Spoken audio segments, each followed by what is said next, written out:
నమస్కారం. జై శ్రీరామ్. భారత్ మాతాకి జై.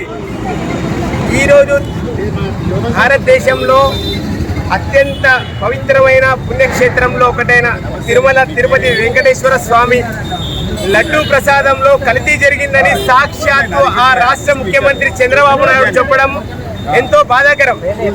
వాస్తవాన్ని కూడా ఈరోజు ఇంత జరిగితే భారతదేశంలో ఉన్న హిందువులందరూ ఇంకా నిమ్మకు నీరెత్తినట్టు ఉండడం ఎంత బాధాకరం అంటే, ఈరోజు ఎవరైనా తెలిసిన వాళ్ళు, చుట్టాలు, బంధువులు ఎవరైనా తెలిసిన వాళ్ళు తిరుపతికి వెళ్ళి తిరుపతి ప్రసాదం తీసుకొస్తే ఆ ప్రసాదం ఇంటికి తెచ్చిస్తే సాక్షాత్తు ఆ వెంకటేశ్వర స్వామి వచ్చినట్టుగా భావించే ఆ ప్రసాదము కల్తీ అయిందని చెప్పినా కానీ హిందువులలో చలనం లేకపోవడం బాధాకరం.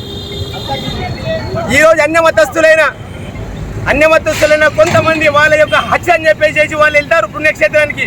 అక్కడికి ఏ దేవుడు ఎవరు కూడా అక్కడికి పోయే ముందు వాళ్ళ యొక్క పద్ధతి ప్రకారము చేతికి తాడు కట్టుకోవద్దు, మెడలో తాళ్ళు కట్టుకోవద్దు, ముసలి తాళ్ళు ఉండొద్దు, హిందువులకు సంబంధించిన బొట్టు ఉండకూడదు, నడుముకు మొలతాడు ఉండకూడదు. వానికి శరియా చట్టం ప్రకారం వాని యొక్క అంగంని వాస్తవానికి వాళ్ళకి సంబంధించిన ఏవైతే ఉంటాయో అవన్నీ ఉంటాయి, కానీ వాడు హత్యకు పర్మిషన్ ఇయ్యడు.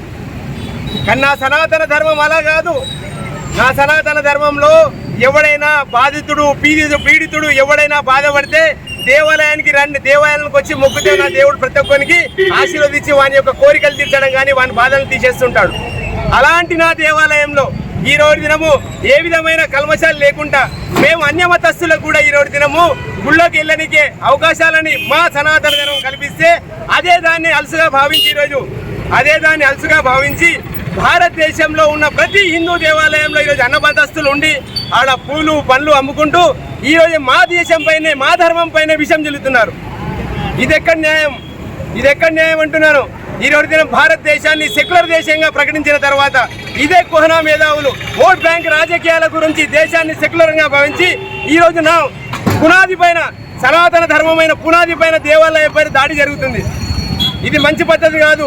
ఓట్ బ్యాంక్ రాజకీయాలు మానుకోండి. రాజకీయాలు లేవున్నారా మీరు గెలిస్తే తిరుపతి వెంకటేశ్వర స్వామి మొక్కుతా అని చెప్పి నెలకు, వారానికి, సంవత్సరానికి 10 సార్లు పోయే రాజకీయ నాయకులారా, ఈరోజు లడ్డూలో కల్తీ జరిగిందని తెలిసిన తర్వాత కూడా ఎవడు కూడా మాట్లాడకపోవడం బాధాకరం. ఇంకెప్పుడు మేల్కుంటారు? రాజకీయాలు శాశ్వతం కాదు. సనాతన ధర్మం శాశ్వతం అనే సంగతి మర్చిపోకండి. సనాతన ధర్మం ఈ రోజు నీ రాజకీయం గురించి నువ్వు మాట్లాడతలేవు, కానీ రేపు నీ రాబోయే భవిష్యత్తు నాశనం అయిపోతుంది, నీ తరం నాశనం అయిపోతుంది. ఖబర్దార్, ఇప్పటికైనా చెప్తున్నా, ఖబర్దార్, నీ వంశం నాశనం అయిపోతుంది. ఖబర్దార్ రాజకీయ నాయకులు, ఇప్పుడన్నా మారి ఈ సనాతన ధర్మంలో ప్రతి ఒక్కరు కలిసి రండి.